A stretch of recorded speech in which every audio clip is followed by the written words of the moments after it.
फरवरी 1921 से असहयोग आंदोलन का प्रचार केरल में भी शुरू हो गया। 16 फरवरी 1921 को वहां इस सिलसिले में 4 नेताओं को गिरफ्तार किया गया, जिसमें 2 हिंदू थे और 2 मुसलमान।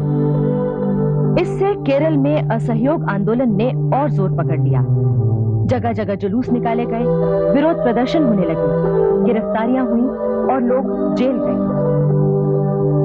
केरल में 1000 वर्ष पहले मोपला लोग आकर बसे थे, जो अरबों के वंशज थे। उनमें से अधिकांश गरीब थे और अज्ञान में डूबे हुए थे। वो खेती या छोटा मोटा व्यापार करते थे। खिलाफत और असहयोग आंदोलन की सभाओं में उन्होंने अंग्रेजों की सरकार द्वारा मुसलमानों के साथ किए जा रहे दुर्व्यवहार की बात सुनी तो वो भड़क उठे। उन्होंने विद्रोह की घोषणा कर दी और वो अंग्रेजों की तोपों बंदूकों का मुकाबला करने के लिए भाले और तलवारें लेकर निकल पड़े। इस विद्रोह को दबाने के लिए अंग्रेज सरकार ने सेना बुला ली। सेना ने काफी कड़े कदम उठाए और विद्रोह को दबा दिया गया। इस दौरान की सबसे दर्दनाक घटना यह थी कि करीब 100 से अधिक मोपला विद्रोहियों को मालगाड़ी के एक डिब्बे में ठूंसकर गर्मी के मौसम की जलती दोपहर में कालीकट से मद्रास लाया गया। जब रास्ते में एक स्टेशन पर डिब्बे को खोला गया तो 60 से ज्यादा मोपला दम घुटने से मर चुके थे और बाकी की हालत गंभीर थी। आखिर मदन मोहन मालवीय और मोहम्मद अली जिन्ना ने मामले को हल करना चाहा, पर सफलता न मिली। इसी बीच प्रिंस ऑफ वेल्स के भारत आने का समाचार आया।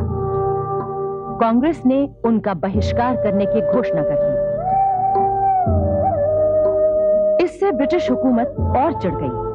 उसका दमन चक्र तेजी से चल पड़ा। 17 नवंबर 1921 को जब प्रिंस ऑफ वेल्स बंबई पहुंचे तो उन्हें बंबई की सड़कें और बाजार उजड़े हुए मिले। पूरे नगर में हड़ताल थी। दुर्भाग्य से बंबई में प्रदर्शनकारी भीड़ बेकाबू हो गई और तब ब्रिटिश सरकार को उसे दबाने के लिए बल प्रयोग करना पड़ा। प्रिंस ऑफ वेल्स जहां जहां गए उन्हें हड़तालों और प्रदर्शनों का सामना करना पड़ा। प्रिंस ऑफ वेल्स के कलकत्ता पहुंचने से पहले ही सरकार विद्रोही प्रदर्शन से बचने के लिए गिरफ्तारियां कर रही थी। इसी कारण देशबंधु चितरंजन दास की पत्नी, उनकी विधवा बहन और उनकी भतीजी को गिरफ्तार कर लिया गया।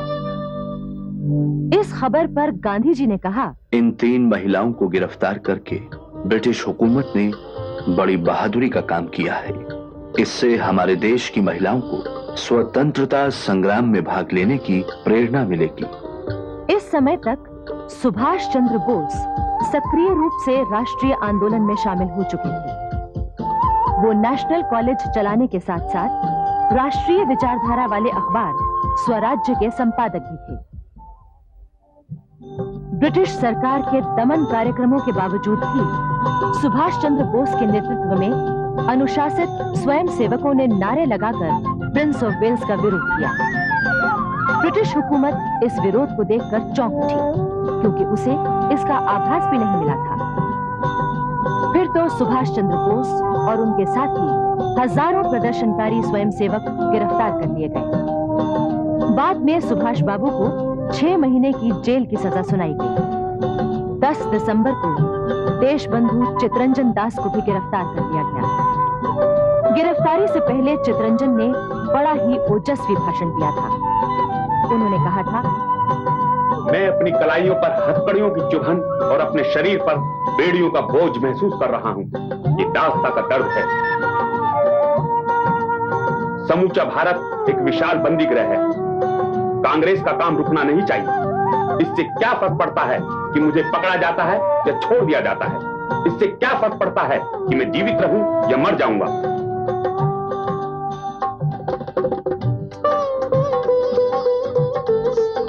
जेल में सुभाष चंद्र बोस चितरंजन दास के संपर्क में आए। सुभाष बाबू ने वहां उनकी न सिर्फ सेवा की, बल्कि उनसे बहुत कुछ सीखा भी। उनके साथ राष्ट्रीय आंदोलन की कई योजनाएं भी बनी। 27 दिसंबर 1921 को अहमदाबाद में कांग्रेस का 33वां अधिवेशन शुरू हुआ। इसकी स्वागत समिति के अध्यक्ष वल्लभ भाई पटेल थे। अधिवेशन की अध्यक्षता देशबंधु चितरंजन दास करने वाले थे, लेकिन वो तो जेल में थे। इसलिए कार्यवाहक अध्यक्ष हकीम अजमल खान ने अधिवेशन की कार्यवाही शुरू की। अहमदाबाद कांग्रेस अधिवेशन में पहली बार भाग लेने वाले लोग खद्दर पहनकर आए थे। लोग कुर्सियों पर नहीं बल्कि जमीन पर बैठे थे। भाषा भी अंग्रेजी नहीं बल्कि हिंदुस्तानी थी। यहाँ असहयोग आंदोलन और भी तेज करने का निर्णय लिया गया। इसके साथ ही सविनय अवज्ञा आंदोलन शुरू करने की भी अनुमति दे दी गई। जनता के मन में कांग्रेस के प्रति विश्वास और समर्पण की भावना आ चुकी थी। जातीय मतभेद और छुआछूत को दूर करने के लिए जिस तिलक स्वराज्य कोष की स्थापना की गई थी, उसमें 1 करोड़ रुपया इकट्ठा हो चुका था। इसके साथ साथ विदेशी कपड़ों की होली, स्कूलों कॉलेजों का बहिष्कार और असहयोग के सभी कार्यक्रम तेजी से चल रहे थे। 5 फरवरी 1922 को गोरखपुर के चौरी चौरा में निहत्थे ग्रामीण किसानों ने एक जुलूस निकाला। वो जय बोलते हुए शांति से जा रहे थे। अचानक उन्हें ब्रिटिश अधिकारियों के नेतृत्व में आए पुलिस के दस्ते ने आगे बढ़ने से रोका और तितर बितर हो जाने के लिए कहा, परंतु भीड़ वहीं डटी रही। इसके बाद पुलिस की गोलियां बरसने लगी। वो तब तक गोली बरसाते रहे जब तक गोलियां खत्म नहीं हो गई। गोलियां खत्म हो जाने पर पुलिस वाले घबराकर थाने चले गए और थाना अंदर से बंद कर दिया। भीड़ उत्तेजित हो उठी। उसने थाने में आग लगा दी, जिससे 20 पुलिस वाले जलकर मर गए। स्वतंत्रता संग्राम के इतिहास में यही घटना चौरी चौरा कांड के नाम से जानी जाती है। गांधी जी ने जब चौरी चौरा कांड की खबर सुनी तो उन्होंने 12 फरवरी को यह घोषणा कर दी कि अभी जनता सत्याग्रह करने लायक नहीं हुई है, इसलिए असहयोग आंदोलन समाप्त किया जाता है। गांधी जी ने जब इस तरह अचानक असहयोग आंदोलन समाप्त कर दिया तो इस पर न सिर्फ जनता बल्कि कांग्रेस के बड़े बड़े नेता भी गांधी जी से नाराज हो गए। इनमें चितरंजन दास, मोतीलाल नेहरू, लाला लाजपत राय, जवाहरलाल नेहरू आदि प्रमुख थे। इस प्रकार एकदम अचानक आंदोलन बंद कर देने से गांधी जी की लोकप्रियता को भारी धक्का लगा और लोग उनके नेतृत्व में संदेह करने लगे। इधर ब्रिटिश सरकार ने जब गांधी जी के प्रति असंतोष फैलते देखा तो उसने अच्छा मौका समझकर उन्हें गिरफ्तार कर लिया। 18 मार्च 1922 को अहमदाबाद में सेशन जज ब्रूमफील्ड की अदालत में गांधी जी के खिलाफ मुकदमा शुरू हुआ। अदालत में गांधी जी ने अपने प्रभावशाली बयान में सरकार के राक्षसी कामों की निंदा की और कहा कि ब्रिटिश सरकार के ये कार्य किसी को भी राजद्रोही बना सकते थे। जज ब्रूमफील्ड ने तो जैसे पहले से ही फैसला सोच रखा था। उसने गांधी जी को जनता में असंतोष फैलाने के अपराध में 6 वर्ष की साधारण कैद की सजा दी। गांधी जी को दिए गए इस कारावास से असहयोग आंदोलन कुछ ढीला जरूर पड़ गया, लेकिन राष्ट्रीयता की ज्योति जलती रही। इतिहासकार मानते हैं कि असहयोग आंदोलन वास्तव में पहला जन आंदोलन था। कांग्रेस एक ऐसी संस्था बन गई थी जो विदेशी शासन के खिलाफ अहिंसात्मक विद्रोह को संचालित करने का जरिया बन गई थी। अब इस आंदोलन में सिर्फ बुद्धिजीवी ही नहीं बल्कि आम जनता भी शामिल हो चुकी थी।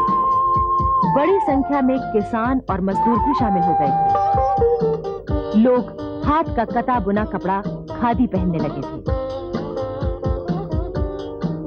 दरअसल खादी स्वाधीनता सेनानी की पोशाक बन गई थी। जेल उनकी ससुराल। लोग हंसते हंसते गिरफ्तार होते और जेल जाते। अनेक शहरों में प्रदर्शन होते और जुलूस निकलते। वंदे मातरम। और हाथ में झंडा लेकर आजादी का प्रसिद्ध झंडा गीत गाते। विजयी विश्व तिरंगा प्यारा, झंडा ऊंचा रहे हमारा, सदा शक्ति बरसाने वाला, वीरों को हर्षाने वाला, प्रेम सुधा बरसाने वाला, मातृभूमि का तन मन सारा, झंडा ऊंचा रहे हमारा। आओ प्यारे वीरों आओ, देश धर्म पर बलि बलि जाओ, एक साथ सब मिलकर गाओ, प्यारा भारत देश हमारा, झंडा ऊंचा रहे हमारा। इसकी शान न जाने पाए, चाहे जान भले ही जाए, विश्व विजय करके दिखलाए, तब होवे प्रणपूर्ण हमारा, झंडा ऊंचा रहे हमारा। इस प्रसिद्ध गीत के लेखक थे श्री श्यामलाल गुप्त पार्षद। गांधी जी के आह्वान पर उन्होंने सन 1919 में नौकरी छोड़कर स्वतंत्रता आंदोलन में सक्रिय रूप से भाग लिया था। उन्हें बाद में गिरफ्तार करके 21 महीने की सजा दी गई थी। पार्षद जी 1920 से 1927 तक फतेहपुर जिला कांग्रेस के अध्यक्ष रहे। उन्हीं दिनों कानपुर के प्रसिद्ध स्वतंत्रता सेनानी गणेश शंकर विद्यार्थी की प्रेरणा से पार्षद जी ने 2 झंडा गीत लिखे। वो दोनों गीत राजर्षि पुरुषोत्तम दास टंडन को भेजे गए। टंडन जी ने जो गीत स्वीकृत किया वही बाद में लोगों का कंठहार बन गया। लोगों ने इस गीत को तो याद रखा, पर इसके रचयिता श्यामलाल गुप्त पार्षद को भूल गए। धीरे धीरे पंडित मोतीलाल नेहरू और चितरंजन दास की प्रेरणा से राष्ट्रीय आंदोलन और कांग्रेस की राजनीति में एक नई विचारधारा ने जन्म लिया। उनका कहना था, हमें विधान मंडलों के चुनावों में भाग लेना चाहिए ताकि उनके माध्यम से हम सरकार के पास अपनी मांगे पहुंचा सकें। सन 1923 में हुए चुनावों में कांग्रेस के जिन नेताओं ने भाग लिया वो स्वराज्य दल के नाम से खड़े हुए थे। स्वराज्य दल को चुनावों में अच्छी सफलता मिली थी। पंडित मोतीलाल नेहरू स्वराज्य दल के नेता थे। इसी बीच शचीन्द्रनाथ सान्याल, राम प्रसाद बिस्मिल आदि ने क्रांतिकारी दल का संगठन किया। सन 1924 में लखनऊ के पास काकोरी स्टेशन पर रेलगाड़ी रोककर सरकारी खजाना लूटने के जुर्म में जिन लोगों को गिरफ्तार किया गया उनमें से प्रमुख थे राम प्रसाद बिस्मिल, अशफाकुल्ला, रोशन सिंह और राजेंद्रनाथ लाहिड़ी। अन्य लोगों को कारावास की लंबी सजाएं दी गई। केवल चंद्रशेखर आजाद नहीं पकड़े जा सके। सन 1925 में देशबंधु चितरंजन दास की मृत्यु हो गई। इससे स्वराज्य दल की शक्ति कमजोर हो गई। देशबंधु चितरंजन दास स्वतंत्रता संग्राम के उन नेताओं में से थे जिन्होंने न सिर्फ बंगाल बल्कि सारे देश के स्वतंत्रता संग्राम को नेतृत्व प्रदान किया था।